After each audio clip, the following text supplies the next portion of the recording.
राधे राधे, हरे कृष्णा। कैसे हो आप सभी लोग? आशा करती हूँ आप सभी परम मंगल में होगे, स्वस्थ होगे, अच्छे होगे। मुझसे ये क्वेश्चन बहुत ज्यादा पूछा जाता है कि दीदी एकादशी के बाद द्वादशी पे अगर पीरियड्स आ रखे हो तो फिर हमको व्रत का पारण कैसे करना चाहिए। ये वीडियो शायद मैंने आज तक बनाई नहीं और मुझे समय ही नहीं लगा, लेकिन आज ये क्वेश्चन इतना ज्यादा पूछा गया तो मुझे लगा कि इससे संबंधित वीडियो मुझे बतानी चाहिए कि एकादशी के बाद जब द्वादशी पे हमको व्रत का पारण करना होता है तो हम व्रत का पारण कैसे कर सकते हैं। सबसे पहले तो देखो, अगर पीरियड्स में आपको एकादशी का व्रत रखना हो तो आपको बिना संकल्प के एकादशी का व्रत रखना होता है। कथा वगैरह जो आपको पढ़नी होती है वो आपको यूट्यूब के माध्यम से पढ़नी होती है। अगर संकल्प लिया जाता है तो वो पानी से संकल्प लिया जाता है। किचन घर में, अपने रसोई घर में पानी से संकल्प लेकर पानी से आपने बोल दिया श्री विष्णु श्री विष्णु श्री विष्णु, आज मेरा एकादशी का व्रत है, मेरा नाम मेरा गोत्र बोल दिया, एकादशी का व्रत है और आपको पता है कि मेरी टर्म्स कंडीशंस क्या हैं, तो इसीलिए मैं आज जल से संकल्प ले रही हूँ। वो जल थोड़ा सा उसमें डाल के अपने ऊपर ऐसे न्योछावर कर लिया जाता है। तो ये पीरियड्स में संकल्प ऐसे लेते हैं। उसके बाद पूरे दिन व्रत रखते हैं। प्रत्यक्ष रूप से पूजा अर्चना वंदना नहीं करते, अर्थात मतलब भगवान के पास जाके जोत नहीं जलाओगे, भगवान के पास जाके पूजा नहीं करोगे, भगवान के पास जाके पूजा अर्चना वंदना नहीं, मतलब प्रत्यक्ष रूप से हम लोग पूजा अर्चना वंदना नहीं कर सकते। बाकी पूरे दिन का व्रत रखा जाता है, जैसे आम लोग रखते हैं वैसे ही बाकी पूरे दिन का व्रत रखा जाता है। लेकिन अगर पीरियड्स में हमको द्वादशी पर व्रत का पारण कैसे करना चाहिए, आज की वीडियो इसी पे आधारित है। देखिए, द्वादशी का पारण जब तक हम द्वादशी पे सही समय पे पारण नहीं करते तब तक हमको व्रत करने का संपूर्ण फल प्राप्त नहीं होता। हमारे शास्त्रों में ये भी वर्णन आया है कि एकादशी से भी ज्यादा महत्वपूर्ण है एकादशी के व्रत का पारण।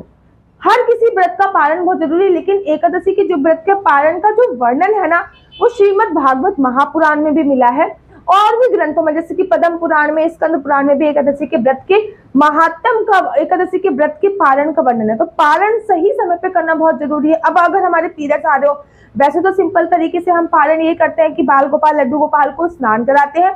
उनके स्नान के जल से सबसे पहले हमने जल लिया, तुलसी दल डाला और पान कर लिया, ऐसा करके 7 बार किया जाता है। ठीक है, उसके बाद किसी ब्राह्मण को भोजन कराया जाता है। फिर जो भोग हमने बाल गोपाल लड्डू गोपाल को लगाया है वो भोग खाकर हमको व्रत का पारण करना होता है। सही विधि पारण की यही होती है। ठीक है, वो चने वाला भी मैंने आप लोगों को बता रखा है कि कैसे चने से पारण किया जाता है। अपने 7 जन्म के पापों को छीन करने के लिए, अर्थात 7 जन्म के पापों को खत्म करने के लिए एक कैसे आपको पारण किया जाता है, वो वीडियो मैं ऑलरेडी यूट्यूब पे बना चुकी हूँ। आप लोग कंप्लीटली वीडियो देख सकते हैं, क्योंकि आज की वीडियो है कि हम लोग पीरियड्स में पारण कैसे करें।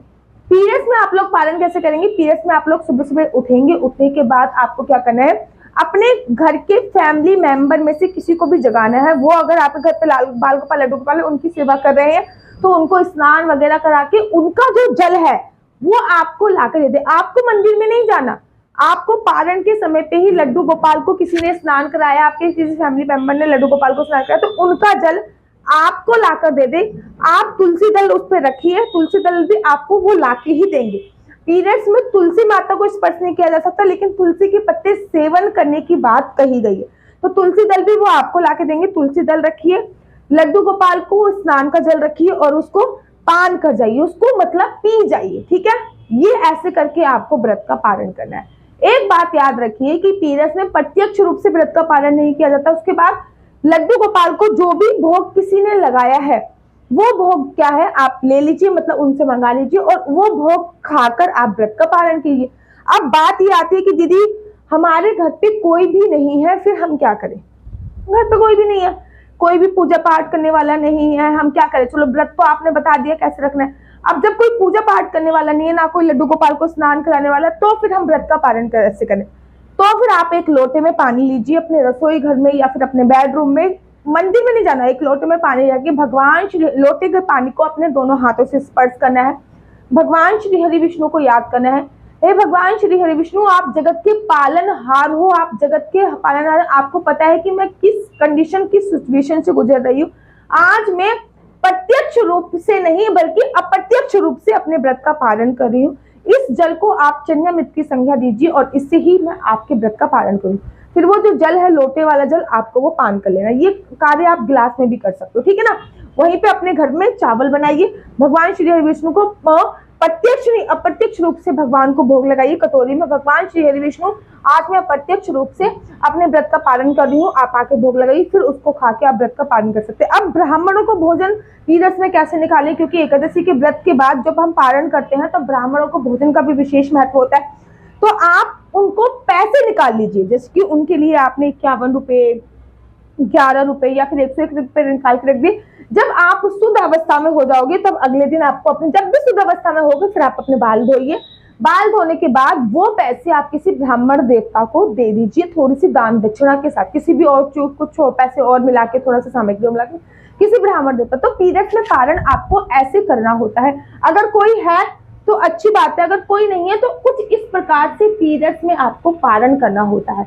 याद रखिए, एकादशी से भी ज्यादा जरूरी है एकादशी के व्रत का पारण करना। और अगर आप अपनी कुंडली मुझसे दिखवाना चाहते हो तो मेरा व्हाट्सएप नंबर नीचे दिया गया है, इस नंबर पे आप मुझसे संपर्क कर सकते हो। और मैं चाहती हूँ कि आप अपने बच्चों की कुंडली एक बार जरूर दिखवाएं कि उनका करियर क्या होने वाला है, उनको किस फील्ड में जाना है, जॉब करेंगे कि बिजनेस करेंगे, कौन सा उनका नीच का गिरा है, कौन सा उसका ऊंच का गिरा है। आपके हस्बैंड वाइफ में आपस में नहीं बन रही है तो वो दिखा सकते हैं।